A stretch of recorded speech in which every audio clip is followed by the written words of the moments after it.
សូមស្វាគមន៍មកកាន់ឆ្នោតខ្មែរលទ្ធផលទេថ្ងៃសៅរ៍ខែឧសភាថ្ងៃទី9ជីវ Channel ចូលចិត្តនិងចែករំលែកវីដេអូសូមអរគុណសម្រាប់ការទស្សនាចំណាំនេះជាវីដេអូសាកល្បងឆ្នោតមិនមែនជាលទ្ធផលផ្លូវការទេសូមទស្សនាជាឯកសារយោងនិងកំសាន្តលទ្ធផលឆ្នោតខ្មែរម៉ោង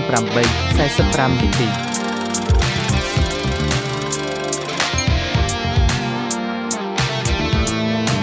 លទ្ធផលឆ្នោតខ្មែរម៉ោង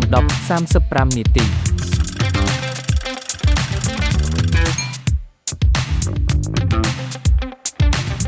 លទ្ធផលឆ្នោតខ្មែរម៉ោង 1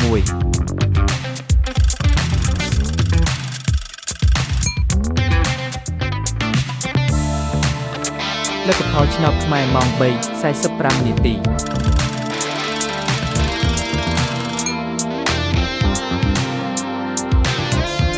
លទ្ធផលឆ្នោតខ្មែរម៉ោង 6